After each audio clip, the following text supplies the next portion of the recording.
Atiyyuu of hin ajjeefneen ani of ajjeesaa. Mucaa barataa tokkotu sadarkaa barnootaa olaanaa yuunivarsiitii barata ture. Utuma baratuu Yesuus Kiristoosiin fayyisaa lubbuu isaa godhatee barnoota isaa itti fufe. Adeemsa jireenyaa jiraatu keessatti haalli jireenyaa itti ulfaate. Jireenyaan wal'aansoo qabaa. Maatii isa cina dhaabbatu immoo waan hin qabneef furguggeen jireenyaa qoramuu biratti nama isa hamileessu dhabuun haalichi waltumsee isa waxala. Barnoota waggootaaf addaan kutee maallaqa walitti qabatee barnoota isaattis deebi'e. Haadhaa fi abbaa hin qabu, irraa du'aniiru. Gaaf tokko seexanni halkan sa'aatii 10tti gara isaa dhaqxee of ajjeesittiin jettiin. Sababiin ati of ajjeeftuuf immoo maatii si gargaaran Waaqayyo sirraa ajjeesee jira. Barnoota barattuu sababa hiyyummaa keef addaan kutte, hiriyaa kee biraa hafte jedhaan. Waaqayyo si gatee hiriyaa biraa si hambise.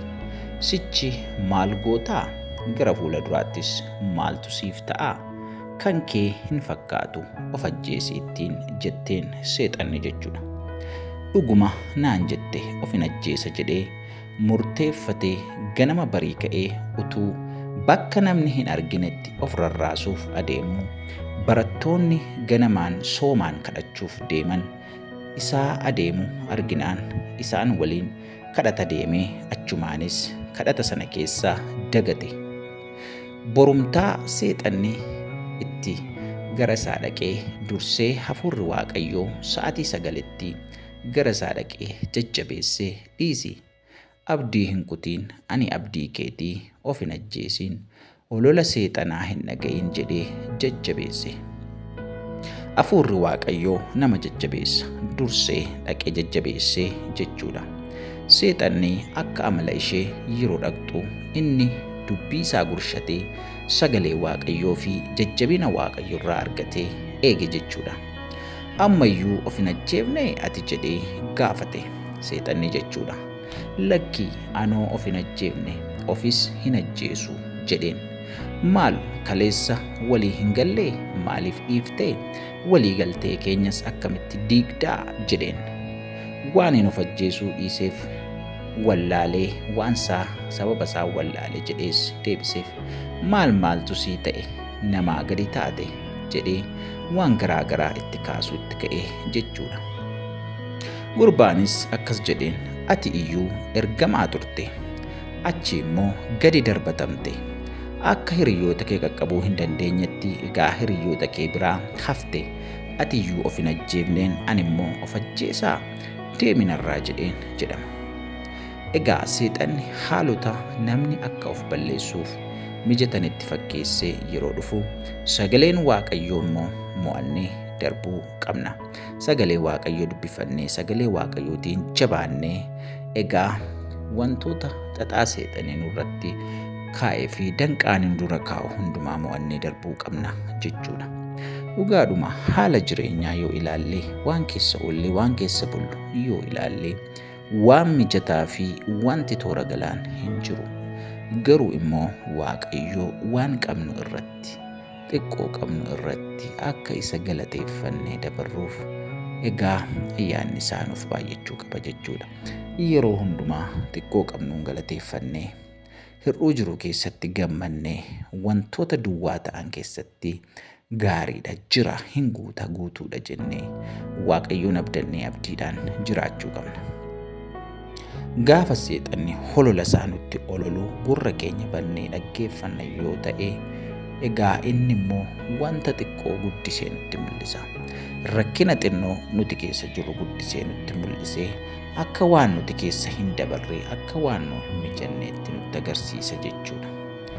Yeroo kana nuti immoo egaa gamnummaadhaan hojii seexanaa fashaleessinee gaarummaa Waaqayyoo odeessaa, hir'uu keessa dhaabbannee guddummaa Waaqayyoo lallabaa, gaarummaa Waaqayyoo lallabaa keessa darbuu qabna.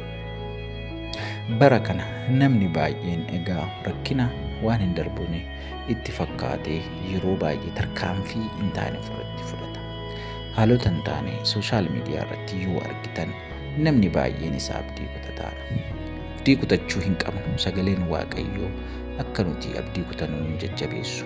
Abdii qabdanitti gammadaa jedha. Kanaaf nutis gammaduu qabna.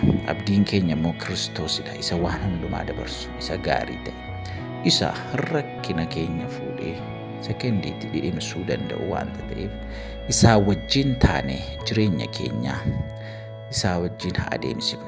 Karoora keenya karoora isaa godhannu. Karaa keenya karaa Waaqayyoo haa godhannu. Yeroo sana wanti hin darbine, wanti egaa hin dhabamne hin jiru. Haalota ulfaatoo Waaqayyo dabarsuu isaa arginee beekna. Tuunni waan hin jirre jiraachisu arginee beekna.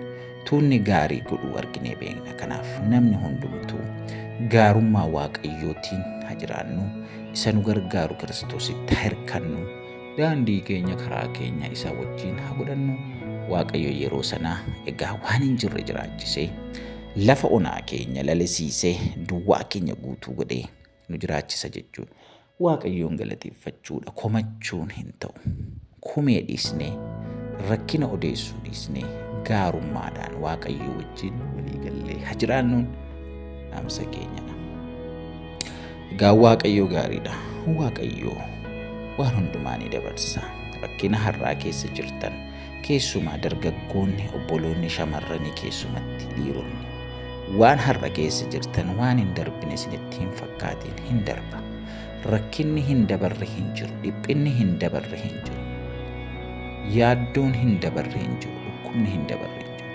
Harki Waaqayyoo nurra dabarsuuf, harki Waaqayyoo haala mijeessuuf, harki Waaqayyoo duwwaa keenya guutuuf danda'aadha waanta ta'eef namni kamiyyuu isa gaarii ta'e Kiristoosiin amanannee isa abdannee isaa wajjin gara gaariitti gara ulfinaatti akka darbinu gamanumaan isiniif dhaamna. Kanaaf dargaggoonni keenya karoora baafadhaa, kaayyoo qabaadhaa, hariiroo keessan Waaqayyoo wajjin godhadhaa.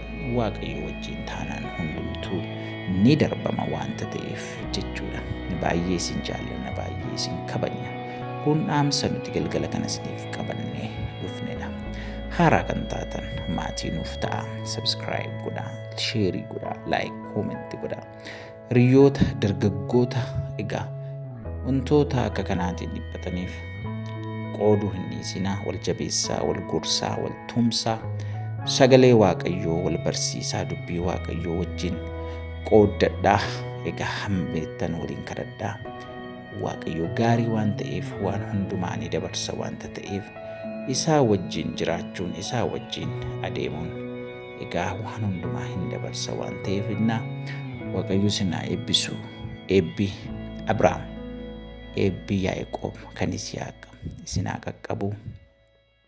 Waaqayyo baraaf jireenya keessan eebbisuu, eebbifamaa, yeroo gaarii fi yeroo dansaa qabaadhaa.